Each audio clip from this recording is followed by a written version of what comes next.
हिंदू एकता आंदोलन पक्षाच्या वतीनं राहुरी विधानसभा पोटनिवडणुकीच्या पार्श्वभूमीवर एक महत्त्वपूर्ण राजकीय घडामोड घडत आहे। पक्षाचे प्रदेशाध्यक्ष सुदर्शन अण्णा शितोळे हे या निवडणुकीसाठी आपला उमेदवारी अर्ज दाखल करणार आहेत। उद्या दुपारी बरोबर 1 वाजता सुदर्शन अण्णा शितोळे हे अधिकृतपणे आपला उमेदवारी अर्ज सादर करतील। यावेळी पक्षाचे कार्यकर्ते, पदाधिकारी आणि मोठ्या संख्येनं समर्थक उपस्थित राहण्याची शक्यता आहे। या कार्यक्रमामुळे राहुरी विधानसभा मतदारसंघात राजकीय वातावरण अधिकच तापण्याची चिन्हे दिसत आहेत। हिंदू एकता आंदोलन पक्षाकडून या निवडणुकीत जोरदार लढत दिली जाणार असल्याचे संकेत मिळत असून सुदर्शन अण्णा शितोळे यांच्या उमेदवारीमुळे निवडणूक रंगतदार होण्याची अपेक्षा व्यक्त केली जात आहे। पक्षाच्या धोरणांवर आणि स्थानिक मुद्द्यांवर भर देत शितोळे हे मतदारांपर्यंत पोहोचण्याचा प्रयत्न करणार आहेत। त्यामुळे येणाऱ्या काळात राहुरी विधानसभा पोटनिवडणुकीत चुरशीची लढत पाहायला मिळणार आहे।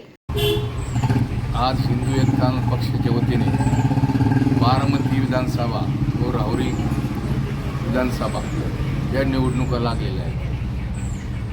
या निवडणुकीमध्ये दोन्ही मतदारसंघामध्ये बिनविरोध निवडणूक होण्याचे संकेत आम्हाला दिसल्यामुळे हिंदू एकता आंदोलन पक्षाच्या वतीने मी स्वतः सुदर्शन अण्णा शितोळे, हिंदू एकता पक्ष प्रदेशाध्यक्ष, राहुरी मतदारसंघातून उद्या 12:30 हिंदू एकता पक्षाच्या कार्यकर्त्याच्या वतीने या ठिकाणी फॉर्म भरणार आहोत। या राहुरी मतदारसंघामध्ये जनतेने निवडणूक हातात घेतलेली आहे आणि खरं हिंदुत्व आज राज्यामध्ये हिंदू एकता आंदोलन पक्षाकडे आहे अशी जनतेची तरी मागणी आहे।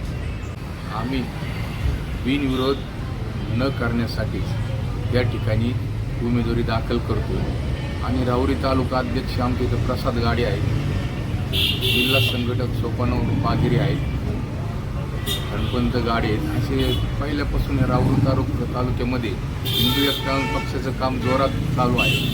नगर जिल्ह्यामध्ये पण चांगली आमची हिंदू एकता पक्षाची फळी या ठिकाणी निर्माण झालेली आहे।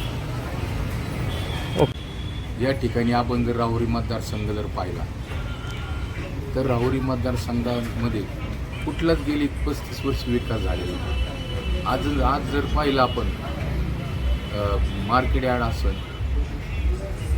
एस टी स्टँड असेल, हा विकास गेली 30 वर्षापूर्वीच व्हायला पाहिजे होता। राहुरी मतदारसंघामध्ये कितीच वेळेस मंत्री झाले, आमदार झाले, पण यांनी राहुरीच्या विकासाकडे लक्ष दिलेलं नाही।